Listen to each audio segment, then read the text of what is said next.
Hello YouTube, this is Die1000 and today we're doing something slightly different once again. This is the ILife V5 robotic vacuum cleaner by Beetles.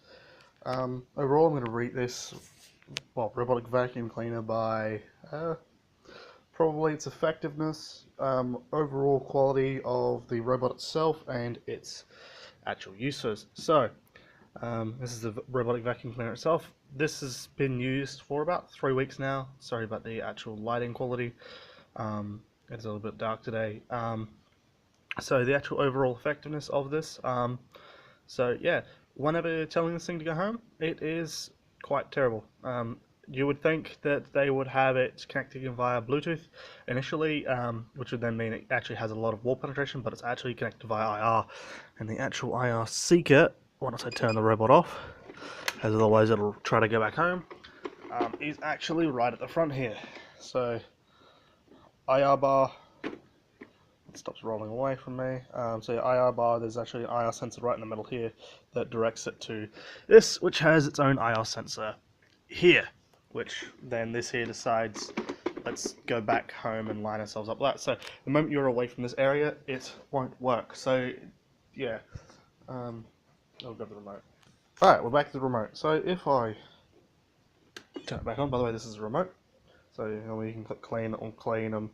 There is, so you have home, you have spot clean, and then you have this one here, which is edge clean, the planning clock. So ours is set up to go off at 1 o'clock, and it's been going for an hour. So turn it back on. So it does have its own sleep mode. If it can't find home, it will just go to sleep, wait for someone else to pick it back. If I press home, it'll go, oh, home is right there, let's go home.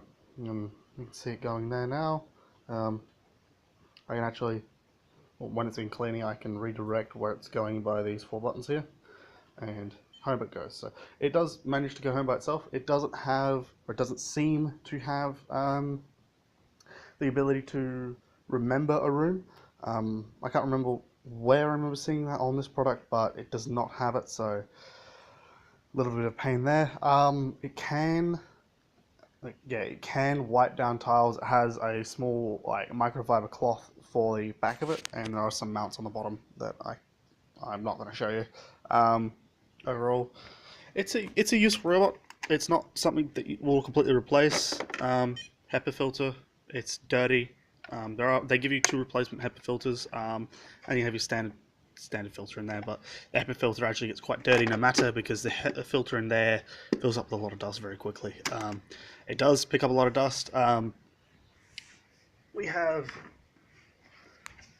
replacements for, there's some things here, you guys can't see them, but they're these little things that knock. This one here is a right one, so it spins that way. It knocks dust and other debris into the small actual vacuum cleaning zone itself. It is there, and you guys can see it now on the bottom. So these are your mounts, even though I said I wasn't going to show you. So there's your mounts. It does have a balancing pad, it would seem, just there, so that just stops it from falling over really. So yeah, you guys can see underneath, it is quite dirty. So these wheels actually do stick all the way in. They're spring loaded to keep it this firmly on the ground. They have cliff sensors here, here, and here. None on the back, clearly, which actually does become a problem, because if you're working on steps and it moves forward, hits something, turns to turn away and stuffs up its turn and falls off, it doesn't know. All the weight is back here, so even though it has cliff sensors here, and normally it's only going forwards, when it does reverse, if basically past here goes past a ledge, normally what will happen is it'll pick the front wheel off, and these wheels will keep moving backwards, because this here will show that, hey, we're not far away enough.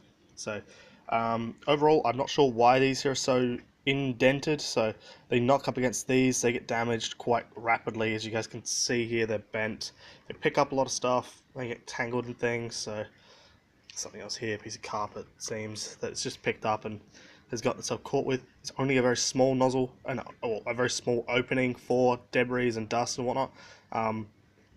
Does become a problem, especially once it starts getting more full, because this won't pick everything up.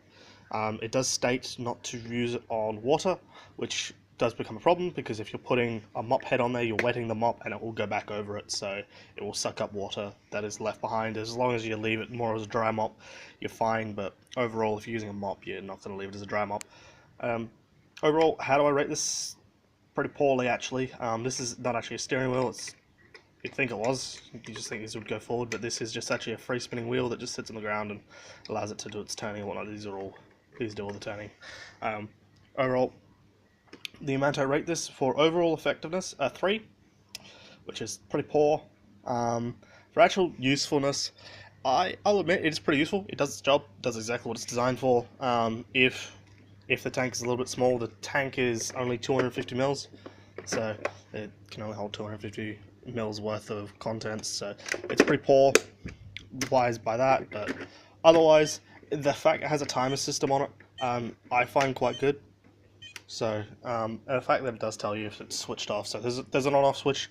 There is actually a power jack there, so if you don't want to charge it via this and you just want to have it so it goes until it goes dead, you can just plug it into a wall when you're ready to go, and then it'll do that. So overall, the actual effectiveness of its cleaning programs are questionable. So if it was cleaning right now, which it's just actually finished its cycle, which is why I'm doing the video now, because this is the 4th week I've had it, so it has definitely shown us what it's capable of.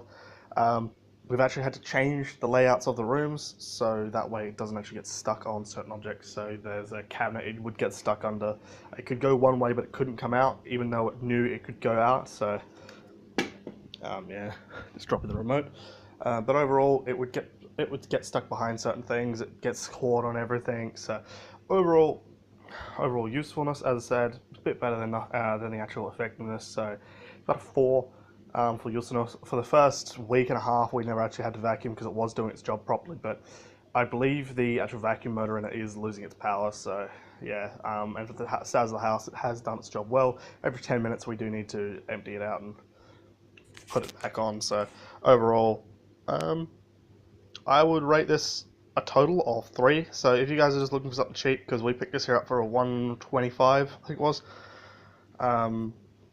Australian dollars, so you can definitely pick that up for way cheaper for US dollars, but $125 for what it does is well and truly effective. It does the job.